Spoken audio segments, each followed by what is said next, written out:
ഇന്നത്തെ ജ്ഞാനവചനം സുഭാഷിതങ്ങൾ 17-ാം അധ്യായം 27-ാം വചനം. വാക്കുകൾ നിയന്ത്രിക്കുന്നവൻ ജ്ഞാനിയാകുന്നു, ശാന്തസ്വഭാവമുള്ളവൻ വിവേകമുള്ളവനാകുന്നു.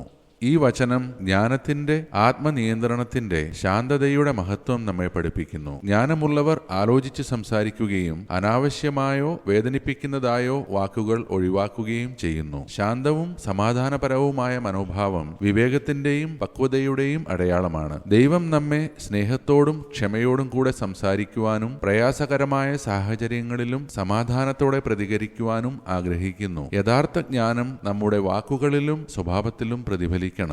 പ്രാർത്ഥന: കർത്താവേ, ജ്ഞാനത്തോടും സ്നേഹത്തോടും വിവേകത്തോടും കൂടെ സംസാരിക്കുവാൻ എന്നെ സഹായിക്കണമേ. എനിക്ക് ശാന്തമായ മനസ്സും ക്ഷമയും ആത്മനിയന്ത്രണവും നൽകണമേ. എന്റെ വാക്കുകളെ കാത്തു സൂക്ഷിച്ച് നിന്റെ സമാധാനവും ജ്ഞാനവും പ്രതിഫലിപ്പിക്കുന്ന ജീവിതം നയിക്കുവാൻ എന്നെ നയിക്കണമേ. ആമേൻ.